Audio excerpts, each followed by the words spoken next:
तसे चरण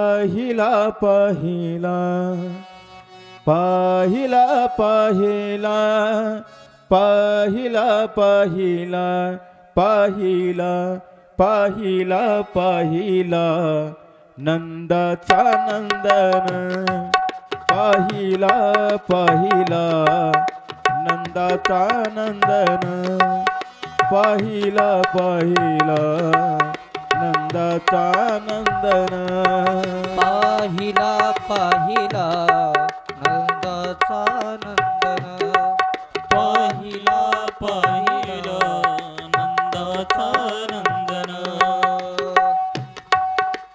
पहिला पहिला पहिला पहिला पहिला पहिला पहिला पहिला पहिला पहिला पहिला नंदाचा नंदन पहिला पहिला नंदाचा नंदन पहिला पहिला नंदाचा नंदन पाहिला पाहिला नंदाचा नंदन पाहिला पाहिला नंदाचा नंदन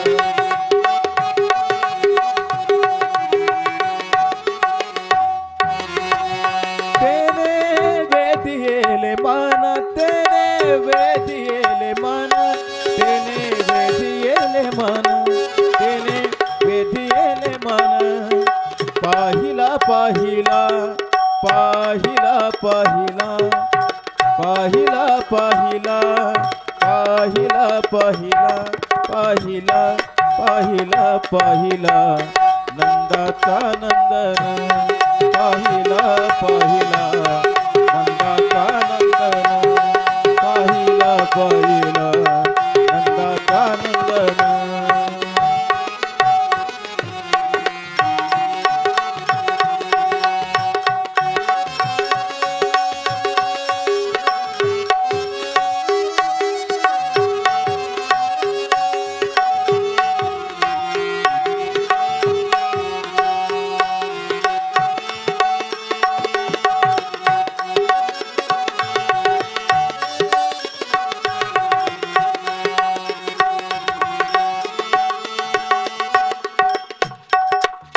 मोर मुकुट पीतांबर मोर मुकुट पीतांबर काळ्या घोंगडीचा भार काळ्या घोंगडीचा भार तेने वेदियेले मन तेने वेदियेले मन तेने वेदियेले मन तेने वेदियेले मन तेने वेदियेले मन तेने वेदियेले मन पाहिला पाहिला नंदाचा नंदन पाहिला पाहिला नंदाचा नंदन पाहिला पाहिला नंदाचा नंदन पाहिला पाहिला नंदाचा नंदन पाहिला पाहिला नंदाचा नंदन पाहिला पाहिला नंदाचा नंदन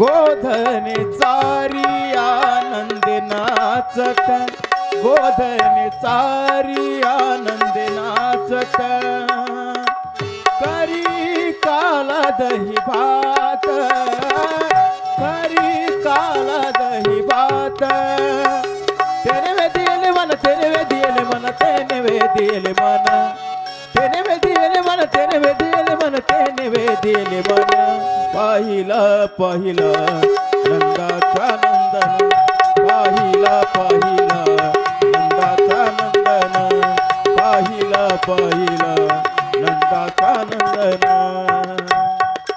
पाहिला पाहिला नंदाचा नंदन पाहिला पाहिला नंदाचा नंदन पाहिला पाहिला पाहिला पाहिला नंदाचा नंदन एका जनार्दनी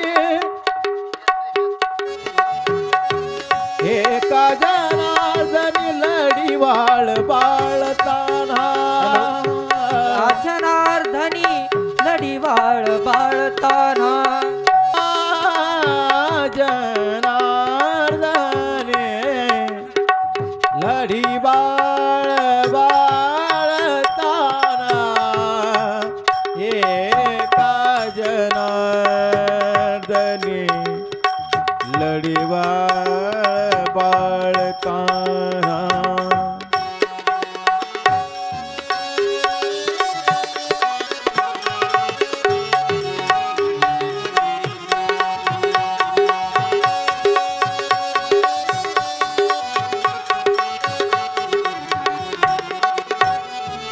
एका जनार्दनी लढीवाळ बाळताना एका जनार्दनी लढीवाळ बाळताना गोपाळाची खेळे काना गोपाळाची खेळे काना गोपाळाची खेळे काना गोपाळाची खेळे काना गोपाळाची खेळे काना गोपाळाची खेळे काना गुंजावना पाहिला पाहिला नंदाचा नंदन पाहिला पाहिला नंदाचा नंदन पाहिला पाहिला नंदाचा नंदन पाहिला पाहिला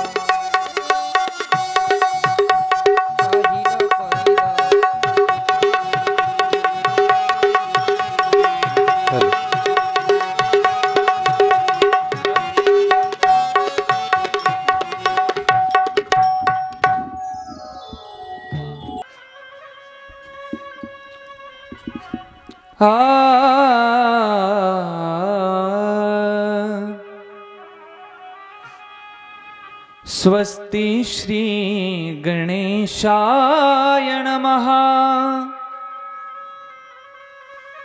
श्री सरस्वत्यै नमः श्री गुरुभ्यो नमः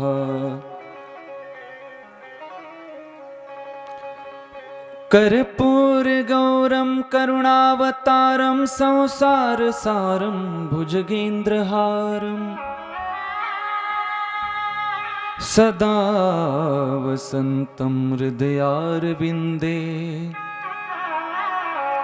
भवं भवामि सहितं नमामि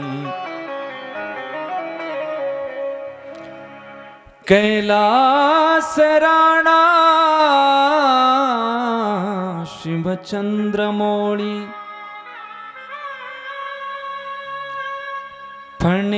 फणीन्द्रमाथा मुकुटी झळाळी कारुण्य सिंधू भवदुःखहारी तुझ वीण शंभो मज कोण तारी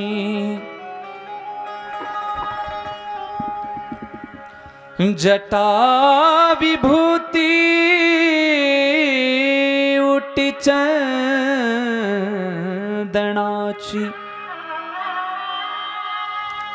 कपाल माला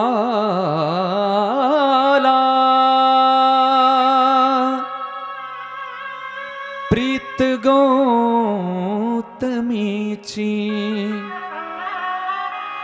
पंचानना विश्वनिवांतकारी तुझ बीन शंभो मज कोण तारी नारायणं नमस्कृत्य नरं चैव नरोत्तमम्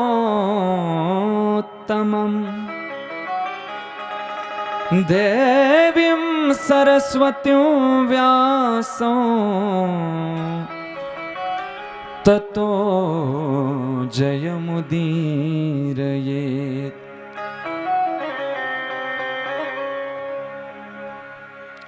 प्रह्लाद नारद पराशर पुंडरीक व्यासांबरीश शुक शौनक भीष्मदाल्भ्यां ऋक्मांगदार्जुन वसिष्ठ विभीषणादीन् पुण्याणिमान् परम भागवतां स्मरामि। भोलेनाथ के दर्शन की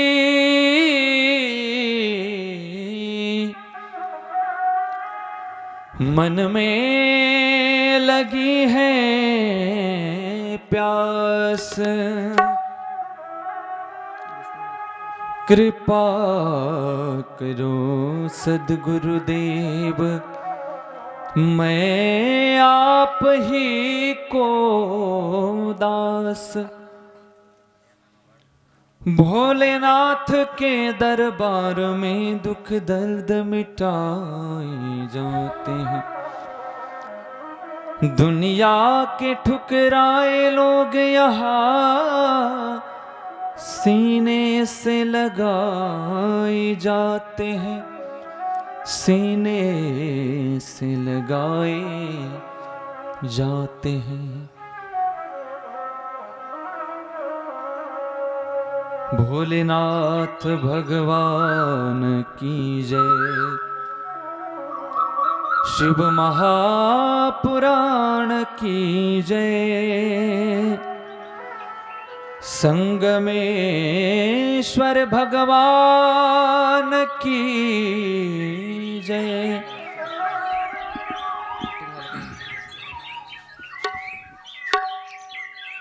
परत्पर अखिलेश्वर अकारण करुणा वरुणालय भक्त वांछा कल्पतरु भक्त वत्सल शरणागत वत्सल भगवान भोले बाबांची प्रतिवांग्मयीन मूर्ती दिव्य श्रीमद श्री शिव महापुराण कथेच्या चरणारविंदहून उपस्थित सर्व सकल संत श्रोते मायबापांच्या चरणारविंदहून पवित्र पावन असणाऱ्या आपल्या या लिंबारुई नगरीमध्ये आज आपल्या या शिव महापुराण कथेला प्रारंभ। पुढं पुढं सरका थोडं तुम्ही पाठीमागची मंडप रेखामध्ये दिसू देऊ नका। अतिशय गोड असं नियोजन आपल्या या कार्यक्रमाचं आहे। कार्यक्रमाचा आज तिसरा दिवस आहे। या ठिकाणी आज व्यासपीठावरती उपस्थित असणारे आदरणीय संगीत विशारद संदीप महाराज आळंदीहून या ठिकाणी आज कथेला आलेले आहेत। महाराजजी टाळी वाजवा महाराजांकरता एकदा। तसेच आमचे शुकाचार्य महाराज तबल्यावरती साथ देण्याकरता आहेत। गोडासी संगीताची साथ देणारे लिलेश्वर महाराज बनसोडे आहेत। तसेच आपल्या कानावरती मधुर आवाज आमचा आवाज तुमच्यापर्यंत पोहोचण्याचं काम जे करतात ते आमचे उबाळे भाऊ साऊंड सिस्टम अतिशय गोड। गणेश फोटोग्राफी सुंदर शूटिंग चालू आहे। शूटिंग चालू आहे, आपण प्रत्येक जण त्याच्यामध्ये दिसणार आहोत म्हणून कोणीही झोपू नका। झोपलेलं त्याच्यामध्ये दिसणार मग तुम्ही।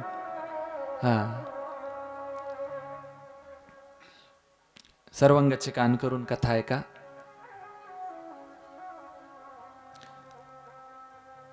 या जगाच्या पाठीवरती शिवमहापुराण एक अतिशय पवित्र, पावन आणि सुप्रसिद्ध ग्रंथ आहे.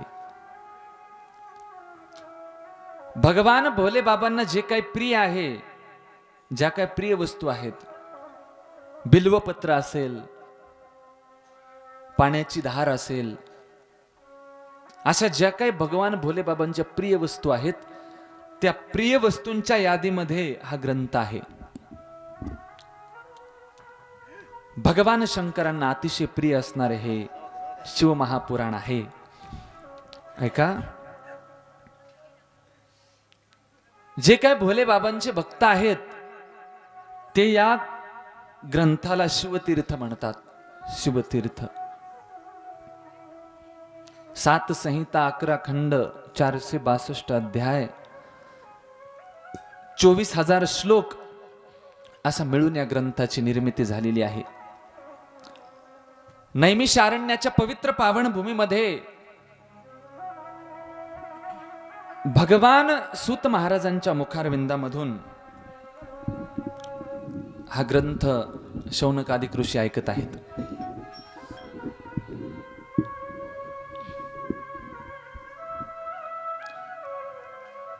अठ्ठ्याऐंशी 88,000 शौनकादिक ऋषी होते आणि त्यांना सांगणारे एक सूत महाराज होते, ग्रंथ सांगणारे. 18 पुराण जे आहेत त्या 18 पुराणामध्ये आपल्याला संवाद पाहायला मिळतो, तो म्हणजे सूत आणि शौनक महाराजांचाच. लिहिले व्यास महाराजांनी, सांगितले सूत महाराजांनी, ऐकलं शौनक महाराजांनी. असे हे 18 पुराण आहेत. कोणतंही पुराण घ्या तुम्ही, श्रीमद भागवत पुराण घ्या, गरुड पुराण घ्या, गणेश पुराण घ्या, ब्रह्मवैवर्त पुराण, जेवढे काय पुराण आहे, शिवमहापुराण असेल, या प्रत्येक पुराणामध्ये सूत महाराज आणि शौनकांचा संवाद आपल्याला पाहायला मिळतो. श्रीमद भागवत महापुराणामध्ये सूत महाराज शौनक यांचा संवाद आहे. अगदी त्याप्रमाणे याही ग्रंथामध्ये अतिशय गोड असा या महापुरुषांचा संवाद आहे. हा ग्रंथ सूत महाराजांनी शौनकादिक ऋषींना सांगितला. ग्रंथ मनानच सांगितला का त्यांनी? तुम्ही ऐकायला असं म्हणले नाही ते. अगोदर सर्व शौनकादिक ऋषींच्या मनामध्ये शिवकथा ऐकण्याची इच्छा निर्माण झाली. शिवकथा ऐकण्याची इच्छा निर्माण झाली. शिवकथा ऐकायची. कुठे ऐकायची शिवकथा? कथा ऐकायची म्हटलं तर जागा चांगली लागते, पवित्र लागते, पावन लागते. कारण कथेत मन लागलं पाहिजे, विक्षेप झाला नाही पाहिजे. कथेचं ठिकाणच निवडताना असं निवडलं पाहिजे की त्या ठिकाणावर विक्षेप नाही झाला पाहिजे. आता हे निवांत ठिकाण आहे मस्त. इकडून भगवान शंकराचं मंदिर आहे, गाव पलीकडे आहे, गावाच्या बाहेर आहे मस्त. गोड वातावरण आहे मस्त. ऐका, ज्या ठिकाणी आपलं कथेत मन लागत नाही त्या ठिकाणी त्या कथेत बसून फायदा नसतो. शौनकादिक ऋषींनी विचार केला, कथा ऐकायची, जीवनात येऊन ऐकायची तर नुसती सर्वसाधारणपणे ऐकायची नाही, तर ती ऐकल्याच्या नंतर तिचा काहीतरी जीवनात फायदा झाला पाहिजे. अशा पद्धतीनं ही शिवमहापुराण कथा ऐकायची. चला, ब्रह्मदेवाकडे गेले सर्व शौनकादिक ऋषी आणि ब्रह्मदेवांना म्हटले, आमच्या जीवनामध्ये आम्हाला पवित्र पावन असणारी भोले बाबांची ही कथा आम्हाला ऐकायची आहे. असं एखादं ठिकाण सांगा की ज्या ठिकाणावरती बसल्याच्या नंतर कुठल्याही प्रकारचा विक्षेप होणार नाही, आम्हाला कथा ऐकत असताना कोणी त्रास देणार नाही. असं ठिकाण सांगा ज्या ठिकाणी मोबाईलची पण रेंज गेली नाही पाहिजेत, कोणी फोन पण नाही लावला पाहिजेत. कथेत बसल्यावर फोन येतात आपल्याला. पप्प्याच बापाच फोन येतो, कुठे घरात चाबी? ह्या कुलूप लावून आलेल्या असतात घराला. मग कथा सोडून परत ती चाबी घेऊन पुन्हा घरी जावं लागतं. मग इथं महाराज काय सांगितलं, महाराजांनी सगळं विसरून जातं. वानखेडे महाराज,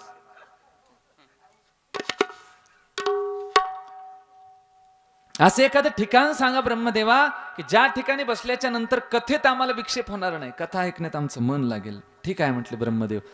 एक चक्र सोडलं ब्रह्मदेवांनी आणि सांगितलं, हे चक्र ज्या ठिकाणी स्थिर होईल त्या ठिकाणावरती तुम्ही कथा ऐकायची. ब्रह्मलोकामधून चक्र निघालं, गरगर गरगर गरगर गरगर फिरत निघालं. वाऱ्याच्या वेगानं पळायला लागलं. त्याच्या पाठीमाग शौनकादिक ऋषी धावत होते चक्राच्या माग. चक्र तिन्ही लोकांमध्ये फिरलं, कुठंच थांबत नाही. हे चक्राच्या माग फिरून फिरून थकून गेले. आता कुठं थांबतं कुठं थांबतं. आकाश मार्गाने जात असताना त्या चक्रानं पृथ्वी तलावरची नैमिषारण्याची पवित्र पावन भूमी पाहिली. आणि ती भूमी पाहिल्याच्या नंतर ते चक्र त्या ठिकाणी थांबलं. कारण ती भूमी अतिशय पवित्र होती, अतिशय पावन होती. अनेक साधू संतांनी त्या भूमीवरती तप केलं होतं. त्या भूमीवरती कुठल्याही प्रकारचं पाप झालेलं नव्हतं. त्या भूमीवरती कुठल्याही प्रकारची हिंसा झालेली नव्हती. अशी पवित्र पावन भूमी ही नैमिषारण्याची भूमी आहे. त्या ठिकाणी चक्र थांबलं. ते आकाश मार्गाने जात असलेले शौनकादिक ऋषी सरदिशी जमिनीवरती उतरले. आणि तिथे उतरल्याच्या नंतर आता कथा ऐकायची आपल्याला. कोण कथा सांगेल आपल्याला? कोण कथा सांगेल? कोण कथा सांगेल? इच्छा मनात निर्माण झाली. कथा तर ऐकायची, पण सांगेल कोण कथा? शौनकादिक ऋषी म्हटले, आपण या कलियुगामध्ये येऊन जर आपण भगवान भोले बाबांची कथा नाही ऐकली तर आपलं संपूर्ण जीवन हे निरर्थक जाईल, निरर्थक जाईल. हृदयात दुःख निर्माण झालं. हे शंकरा, हे भोलेनाथा, तुझी कथा ऐकण्याची इच्छा आहे आम्हाला. अशा एखाद्या महापुरुषांची भेट घालून दे आम्हाला, की तो महापुरुष त्याच्या मधुर वाणीमधून आम्हाला कथा सांगेल. ऐका, ज्या वेळेस आपल्या हृदयामध्ये आपल्याला कुठेतरी भगवंताची कथा ऐकण्याची निर्माण होते, कथा ऐकण्याची इच्छा निर्माण होते ना, त्यावेळेस जीवनामध्ये कोणी ना कोणी संत भेटत असतो, कोणी ना कोणी महापुरुष भेटत असतो आपल्याला. ज्यावेळी शंकराची भक्ती करण्याची इच्छा मनात निर्माण होते, आपल्याला वाटतं कशी भक्ती करावी, काय केलं पाहिजे की ज्याने शंकर प्रसन्न होतील. अनेक प्रश्न निर्माण होतात आपल्या मनामध्ये. त्यावेळेस कोणीतरी महापुरुष आपल्याला भेटतो आणि तो शंकराच्या भक्तीचं महत्व, शंकराची भक्ती कोणत्या पद्धतीने केली पाहिजेत हे आपल्याला सांगतो. बाबाजींसारखे महापुरुष भेटले तो आम्हाला, की त्यांनी आपल्याला भगवान शंकराची भक्ती कशी करावी हे सांगितलं. शौनकादिक ऋषींनी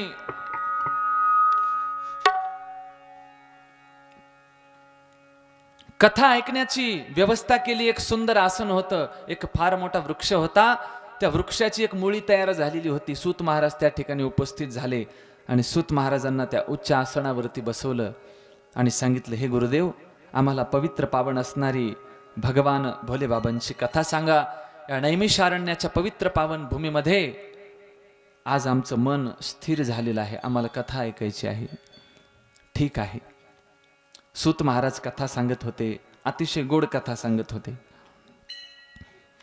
हे शिवमहापुराण फक्त मनुष्यालाच प्रिय आहे असं नाहीये, तर हे शिवमहापुराण भगवान श्रीकृष्णाला प्रिय आहे, प्रभू रामचंद्राला प्रिय आहे. जेवढे काही देवी देवता आहेत त्या सर्वांना प्रिय असणारा हा शिवमहापुराण ग्रंथ आहे.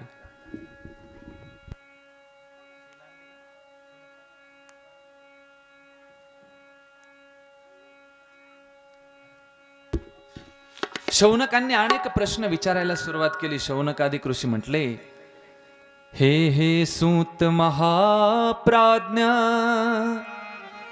सर्व सिद्धांत विप्रभो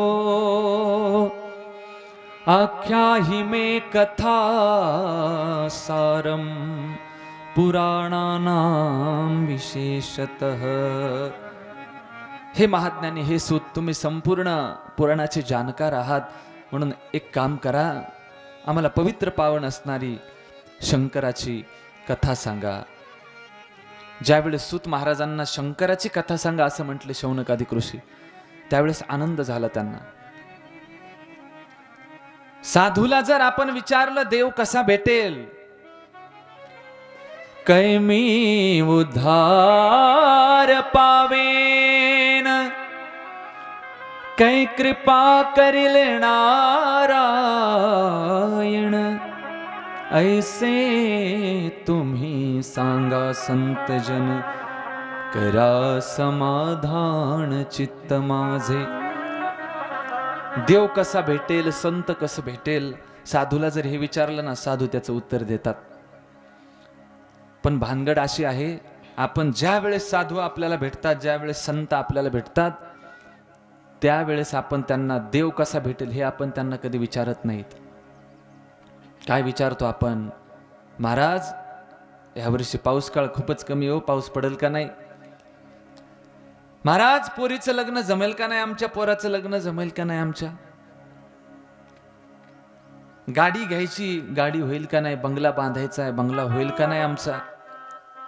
ज्या वेळेस आपण संसारातल्या अशा गोष्टी संतांसमोर सांगतो, त्यावेळेस त्यांना वाटते कशाला 7:30 आली बा आपल्याकडे. साधूला देवाबद्दल विचारा, आपल्याला निश्चित साधू संत त्या प्रश्नाचं उत्तर देतील.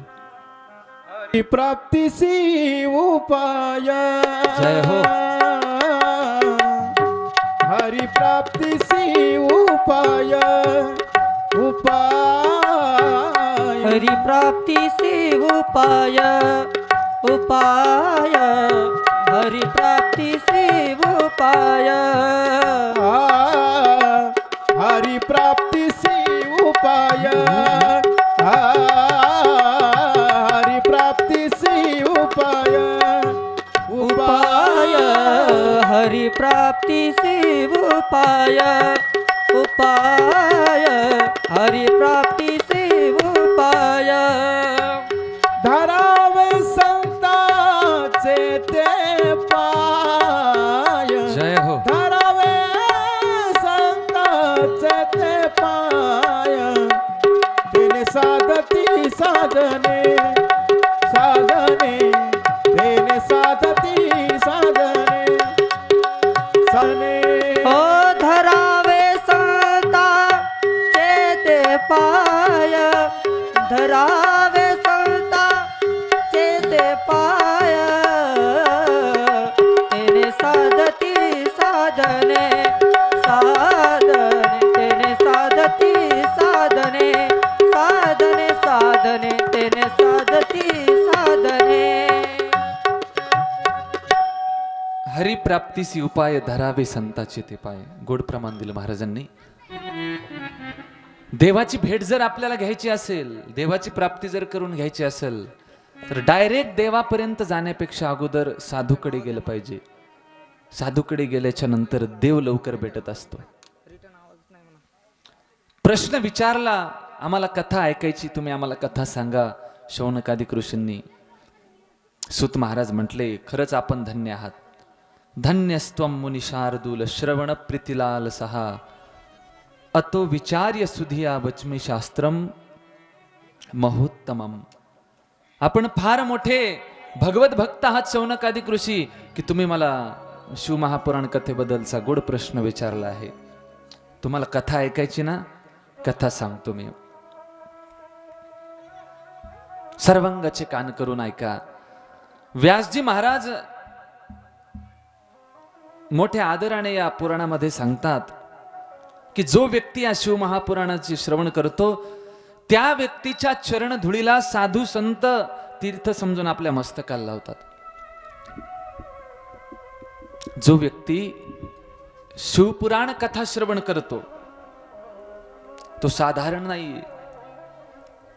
त्या व्यक्तीच्या चरणाच्या मातीला तीर्थ समजून साधू लोक ती धूळ मस्तकाला लावतात. म्हणजे तुम्ही ऐकणारे किती महाभाग्यवान आहात. ऐकणाऱ्याला देखील फार मोठं महत्व आहे. ऐकणाऱ्या व्यक्तीचा अधिकार फार मोठा आहे. श्रवण भक्ती जीवनात फार महत्वाची आहे. रोज जर या ग्रंथाची सेवा केली तर तो व्यक्ती जीवनामध्ये कधी दुःख पावत नाही, कधीच दुःख पावत नाही. समजून सांगत होते या ग्रंथाचा. अनेक वेगवेगळ्या पद्धतीने या ग्रंथाचं महत्व पटवून देत होते शौनकादिक ऋषींना. शौनकादिक ऋषी म्हटले, एवढा या ग्रंथाचा महिमा आहे तर आम्हाला सांगा. एक प्रश्न तुम्हाला आज विचारतोय तर आम्ही त्या प्रश्नाचं उत्तर द्या. के विशुद्ध्यंतनया कथया पापिन कलो वदतान् कृपया सूत कृतार्थं भुवनं कुरु. जीवनात ही कथा जर ऐकली तर काय फायदा होतो? या कलियुगात जर पाहायला गेलं तर जो तो पाप करतोय. मग ही कथा ऐकल्याच्या नंतर माणूस पापातून मुक्त होईल का नाही, असा प्रश्न शौनकादिक ऋषींनी विचारला. लक्ष द्या माझ्याकडे. कथा ऐकल्याच्या नंतर माणूस पाप मुक्त होईल का नाही? किती प्रकारचे पाप करतो माणूस या कलियुगामध्ये आल्याच्या नंतर? 3 पाप माणूस प्रत्येक जण करतो. 3 प्रकारचे पाप.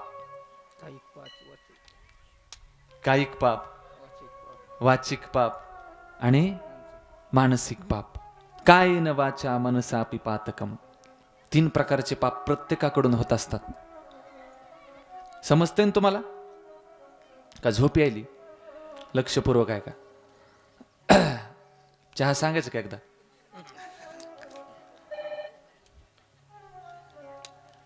तीन प्रकारचे पाप मनुष्य जीवनामध्ये आल्याच्या नंतर करत असतो. शरीराच्या द्वारे पाप होत असतं माणसाच्या, कायिक पाप. वाणीच्या द्वारे पाप होतं, वाचिक पाप. आणि मनाच्या द्वारे पाप होतं, मानसिक पाप. चालत चालत जर एखाद्या माणसाला चापट मारली, आपण लात मारली, त्या शरीराकडून कायिक पाप होतं.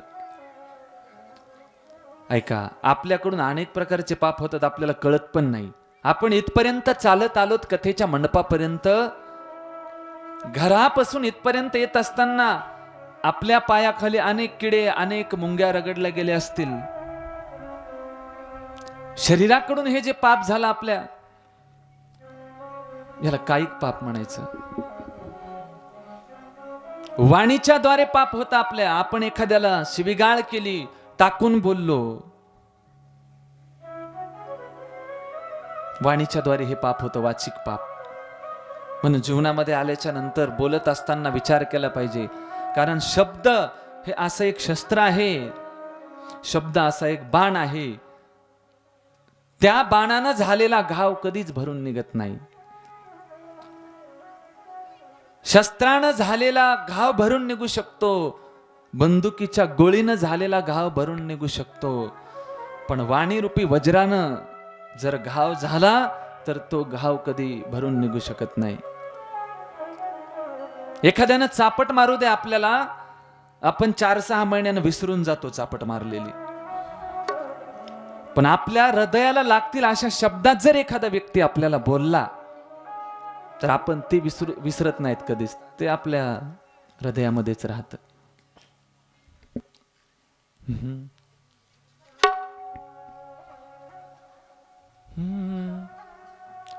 मेरे देश प्रेमियों, आपस में प्रेम करो देश प्रेमियों. या गीतामध्ये वर्णन आलेलं आहे, बोलायचं कसं. भर जाता है गहरा घाव जो बनता है गोली से, पर वो घाव नहीं भरता जो बना हो कड़वी बोली से.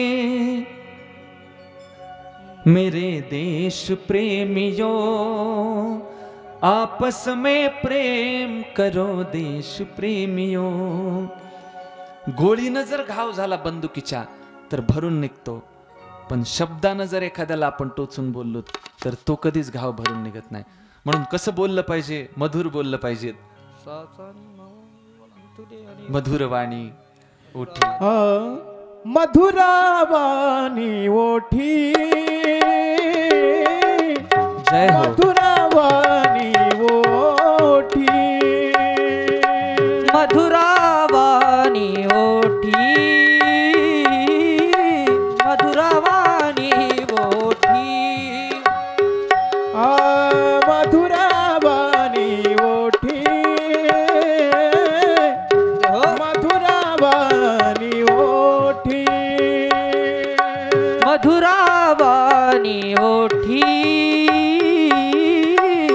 मधुरावाणी ओठी तुका म्हणे वाव पोटी तुका म्हणे वाव पोटी मधुरा वाणी ओठी जय हो टाळी मधुरा वाणी ओठी मधुरा वाणी ओठी मधुरा वाणी ओठी हरी तुका म्हणे वाव पोटी तुका म्हणे वाव पोटी हरी मधुरावाणी ओठी ओठी मधुरावाणी ओठी मधुरावाणी ओठी मधुरावाणी ओठी मधुर वाणी ओठी. बोलत असताना मधुर बोललं पाहिजे. आता काही जण असे बोलतात ते बोलणं आणि दुसऱ्या संसाराचं वाटोळ होणं संगच.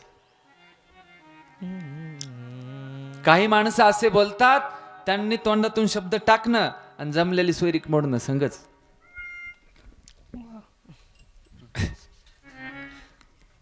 फक्त 2 शब्द वाईट सांगितले की चांगल्याचं वाईट होऊन जातं. चांगल्याचं वाईट होऊन जातं. म्हणून बोलत असताना चांगलं बोललं पाहिजे. आणि आपण जर अनंत वाचाळ बरळती बरळ अनंत वाचाळ बरळती जय हो. बरळ अनंत क्या बात आहे, वाचाळ वा.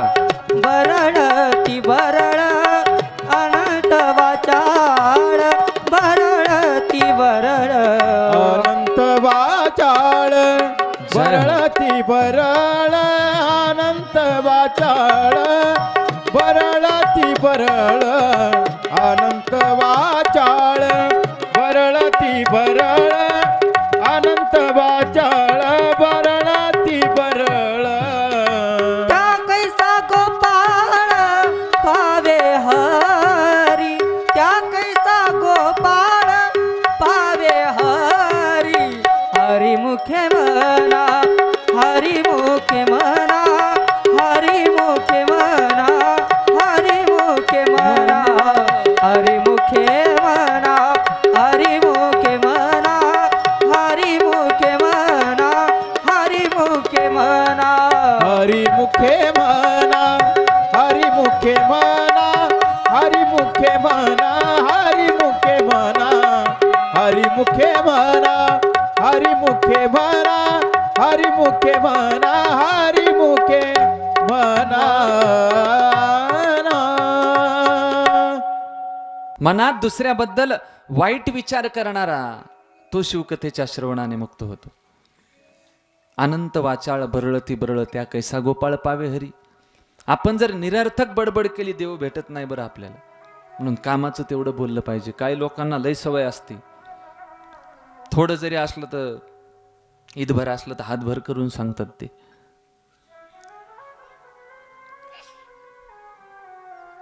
मानसिक पाप मनात दुसऱ्याबद्दल वाईट विचार करणं ह्या पापातून माणूस शिवकथेच्या श्रवणाने मुक्त होतो. एवढंच नाही तर जो वाईट आचरण करतो तो देखील शिवकथेच्या श्रवणाने मुक्त होतो पापापासून. जो कामी आहे जो क्रोधी आहे तो शिवकथेच्या श्रवणाने मुक्त होतो.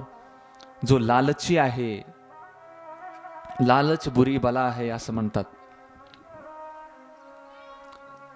जास्त हाव ठेवणं जास्त अपेक्षा ठेवणं हे देखील पापच आहे.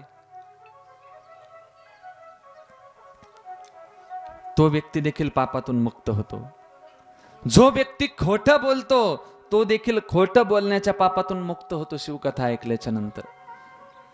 तुम्ही म्हणताल बरं झालं महाराजांनी सांगितलं आज. खोटं बोलायचं मंडपात येऊन बसायचं कथेला.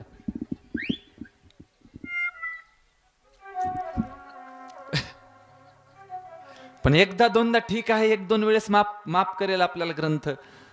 पण 4-4 वेळेस 5-5 वेळेस 6-6 वेळेस जर आपण खोटं बोललो तर मग माफी नाहीये. एखाद्या वेळेस गंगा पाप मुक्त करीन आपल्याला.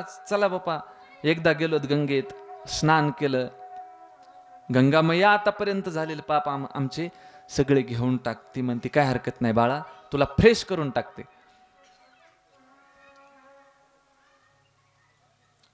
पण त्याच गंगेत आपण 3-3 वेळेस पाप करून पुन्हा गंगेत डुबकी लावाय गेलो, पुन्हा डुबकी लावाय गेलो.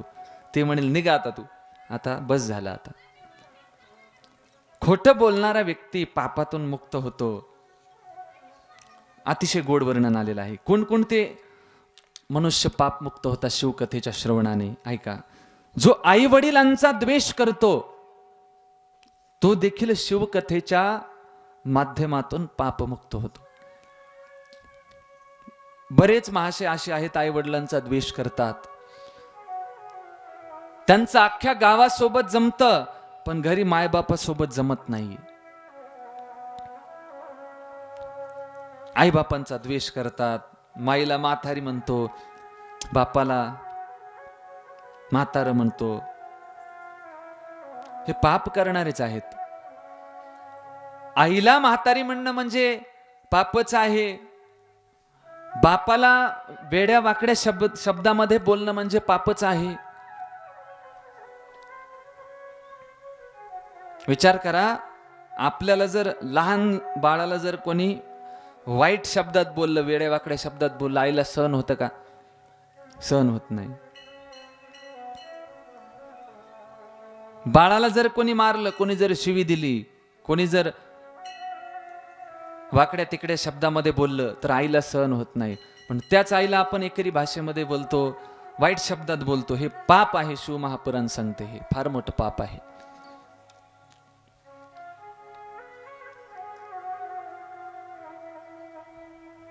आणि त्या पापातून देखील माणूस मुक्त होतो शिवकथा ऐकल्याच्या नंतर. जो पाखंडी आहे तो देखील शिवकथेच्या श्रवणाने पापमुक्त होतो. या कलियुगामध्ये साधू काही थोडे साधू आहेत आणि बाकी पाखंडी आहेत, हे आपल्याला पाहायला मिळतं. पण असा पाखंडपणा करणारा व्यक्ती देखील या शिवमहापुराण कथेच्या श्रवणाने पापमुक्त होतो.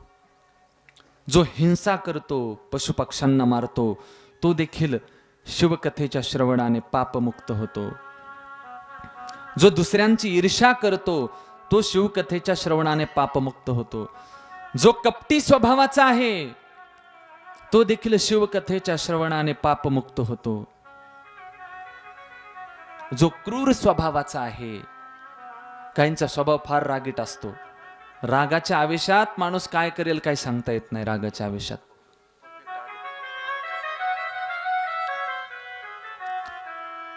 क्रोध माणसाला आल्याच्या नंतर माणूस त्या क्रोधाच्या आवेशामध्ये येऊन कोणी आत्महत्या करतं, कोणी काय करेल काय सांगता येत नाही. म्हणून ज्या वेळेस आपल्याला क्रोध येतो त्या क्रोधाच्या आवेशामध्ये कधीच आपण काय निर्णय घ्यायचा नाही. नाही तर क्रोध आल्याच्या नंतर आपण डायरेक्ट आत्महत्या करण्याचा विचार करतो. पण थोडा वेळ शांत बसा. क्रोध शांत झाल्याच्या नंतर माणूस सगळं विसरून जात असतो. घरी भांडण तंटे झाल्याच्या नंतर बरेच जण आत्महत्या करण्याचा विचार करतात, पण जीवनामध्ये आल्याच्या नंतर कधी आत्महत्या करण्याचा विचार करायचा नाही. आत्महत्याचा विचार करणे देखील एक फार मोठं पाप आहे. शिवमहापुराण सांगते आत्महत्येचा नुसता विचार जरी आपण केला, आपला काय अधिकार आहे? देवानं दिलेलं जीवन आहे आपल्याला, आपलं थोडंच आहे, त्याला संपवण्याचा आपला काय अधिकार आहे?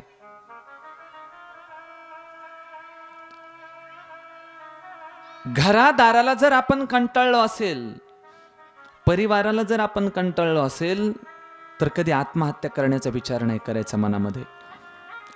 तीर्थावरती निघून जा, एखाद्या क्षेत्रावरती निघून जा, काशीला निघून जा, हरिद्वारला निघून जा, तिकडे जाऊन राहा, पण आत्महत्या करण्याचा विचार करू नका. आपल्याला वाटतं जिवंत राहून काय करायचं? त्रास व्हायलाय, घरच्या लोकांचा त्रास व्हायलाय, शेजाऱ्या पाजाऱ्याचा त्रास व्हायलाय, काय करायचं जिवंत राहून? पण एक लक्षात ठेवा, जेवढा त्रास आपल्याला इथं होतो ना, त्याच्याही पेक्षा दुप्पट तिप्पट त्रास आत्महत्या केल्याच्या नंतर त्या माणसाला होत असतो. म्हणून जीवनात कधी आत्महत्या करण्याचा विचार आणायचा नाही. आत्महत्या करायचा विचार आणायचा नाही. देवानं आपल्याला जे काय आयुष्य दिलेलं आहे 50-100 वर्षाचं, जास्तीत जास्त 70 वर्ष माणूस जगत असेल, 100 पर्यंत कोणी जातच नाही आता. पण त्या थोड्या मोजक्या आयुष्यामध्ये जर आपण आपलं आयुष्य संपवण्याचा विचार केला, आपल्याला देवानं समजा 70 वर्षाचं आयुष्य दिलं आणि आपण 30व्या वर्षी गेलोत, आत्महत्या केली, उरलेले 40 वर्ष आपल्याला इथं भटकावं लागतं, पृथ्वी तलावर भटकावं लागतं. जेवढा कालावधी आपल्याला देवानं दिलेला आहे तेवढा आपल्याला इथं राहावंच लागतं. शरीर असताना काही त्रास होत नाही, पण शरीर ज्या वेळेस आपण शरीराचा त्याग करतो आत्महत्येच्या द्वारे, त्यावेळेस आत्म्याला उन्हाचे चटके सहन करावे लागतात, वेदना होतात, वारा सहन करावा लागतो, पाऊस सहन करावा लागतो, असा अनेक वेदना होतात. म्हणून जीवनामध्ये आल्याच्या नंतर कधी आत्महत्या करण्याचा विचार आपल्या जीवनामध्ये करायचा नाही.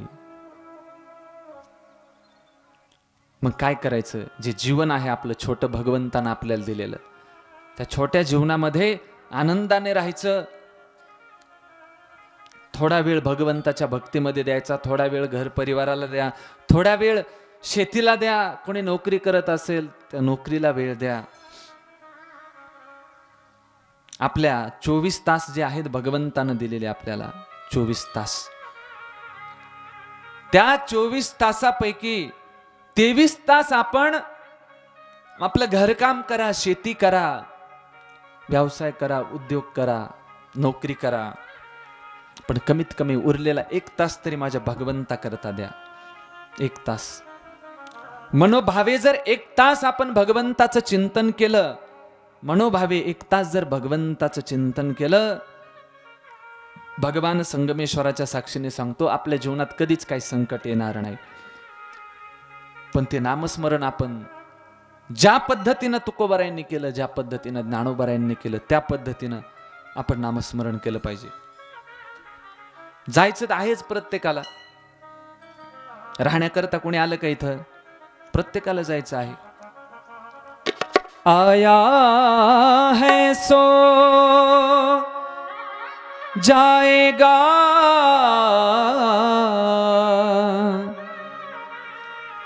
आया है सो जाएगा, राजा रंक फकीर कोई सिंहासन चढ़ा,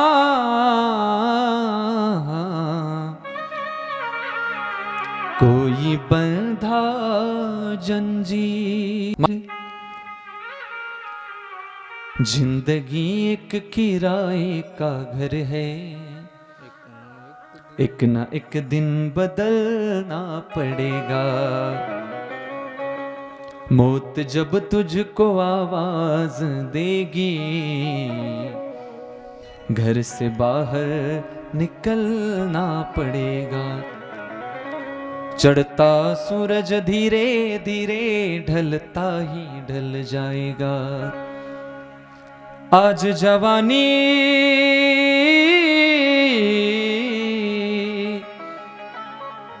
आज जवानी पर इतराने वाले कल पछताएगा, चढ़ता सूरज धीरे धीरे ढलता ही ढल जाएगा,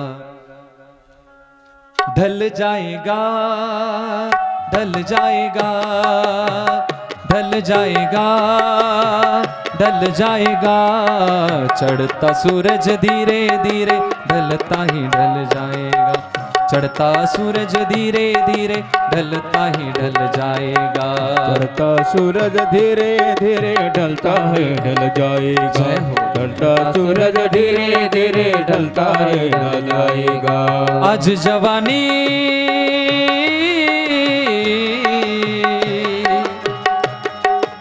आज जवानी पर इतराने वाले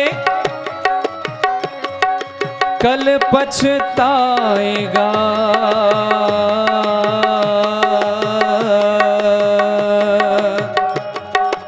आज जवानी आज जवान पर इतराने वाले कल पछताएगा।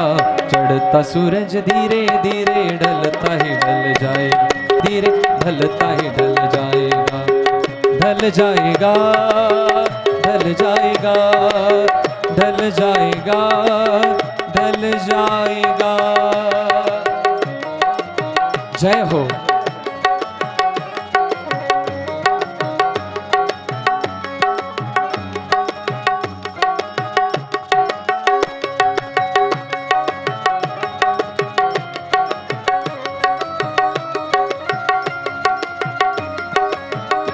सर्वांनी टाळी वाजून भजन करा।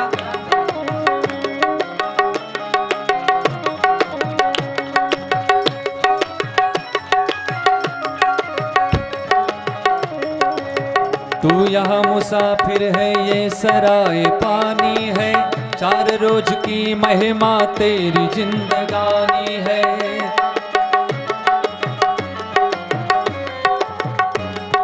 हो तू यहाँ मुसाफिर है, ये सराय पानी है, 4 रोज की महिमा तेरी जिंदगानी है।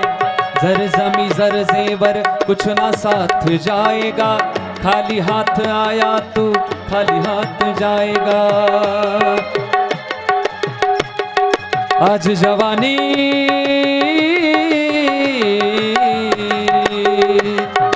आज जवानी पर इतराने वाले कल पछताएगा। चढ़ता सूरज धीरे धीरे ढलता ही ढल जाएगा, चढ़ता सूरज धीरे धीरे ढलता ही ढल जाएगा, ढल जाएगा, ढल जाएगा, ढल जाएगा, ढल जाओ।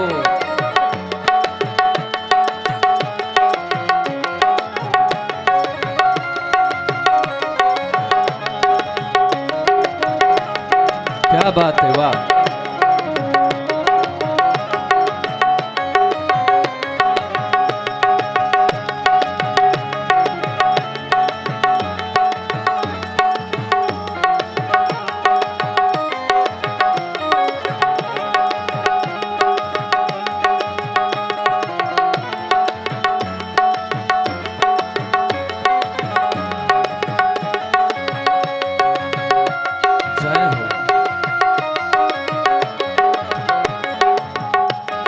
चढ़ता सूरज धीरे धीरे ढलता है ढल जाएगा, चढ़ता सूरज धीरे धीरे ढलता है ढल जाएगा, चढ़ता सूरज धीरे धीरे ढलता है ढल जाएगा, ढल जाएगा, ढल जाएगा।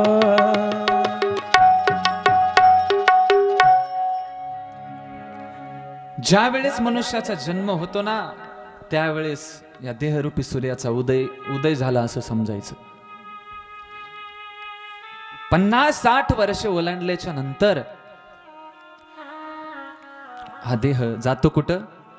जाना पडेगा शमशान, जाना पडेगा शमशान, जाना पडेगा शमशान, जाना पडेगा शमशान। 2 दिन का मेला अभी अकेला, 2 दिन का मेला अभी अकेला और जाएगा अकेला, जाना पड़ेगा शमशान, जाना पड़ेगा शमशान। राजा भी गए और रंक भी गए, राजा भी गए और रंक भी, फकीर भी गए साधु संत भी गए, राजा भी गए और रंक भी गए, फकीर भी गए साधु संत भी गए, जाना पड़ेगा शमशान, जाना पड़ेगा शमशान।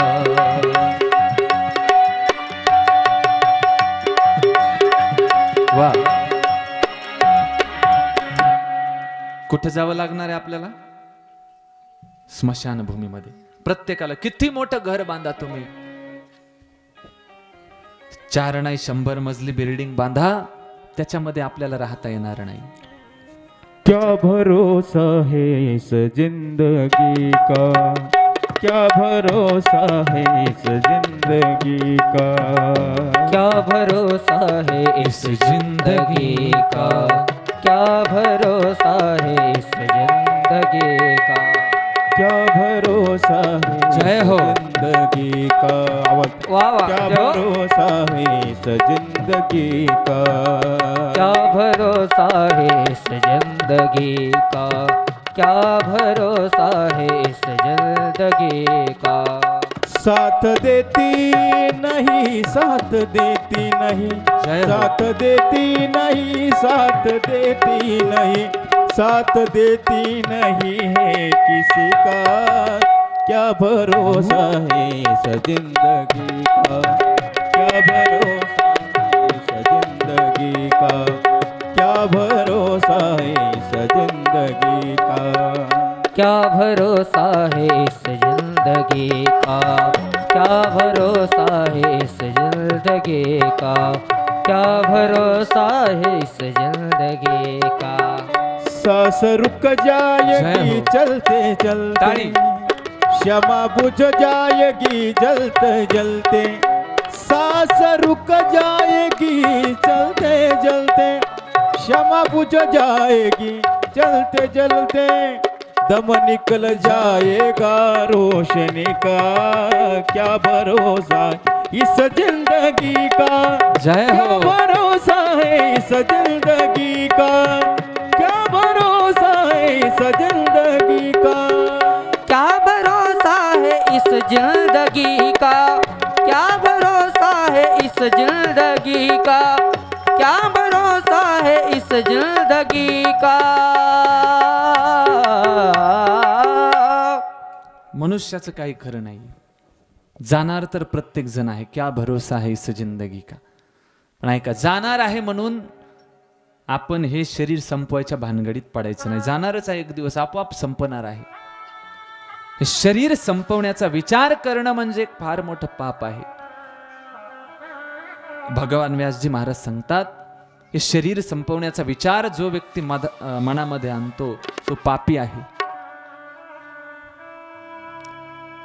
ठीक आहे, पाप जरी केलं त्या व्यक्तीनं, मनात विचार आणला, पण त्या पापापासून त्याला जर मुक्त व्हायचं असेल तर शिवमहापुराण कथेच्या श्रवणाने तो मुक्त होतो. जो व्यक्ती निर्दयी आहे, काही लोक एवढे निष्ठुर आहेत, त्यांच्या हृदयामध्ये थोडी पण दया नसती, थोडी पण माया नसती त्यांच्या हृदयामध्ये. कठोर दगडासारख्या हृदयाचे असतात बरेच जण. पण जे निर्दयी आहेत ना, ते देखील या कथेच्या श्रवणाने पापमुक्त होतात. जो व्यक्ती ब्राह्मणाच्या धनावरती उदरनिर्वाह करतो, ब्राह्मण देवतेकडून कधी काय घ्यायचं नाही, महाराज लोकांकडून कधी काय घ्यायचं नाही बरं, तुम्हीच आणून द्यायची दक्षिणा.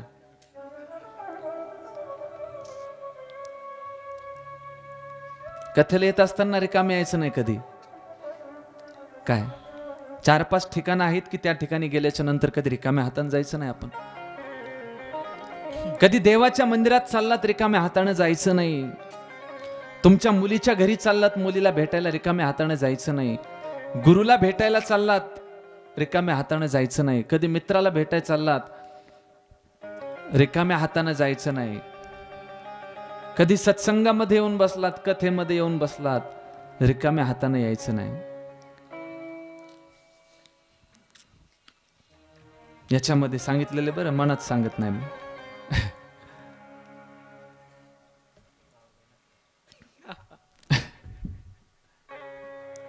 ब्राह्मण देवतेच्या धनावरती जो व्यक्ती उदरनिर्वाह करतो तो व्यक्ती फार मोठा पापी आहे, आणि तो देखील या कथेच्या श्रवणाने पापमुक्त होतो.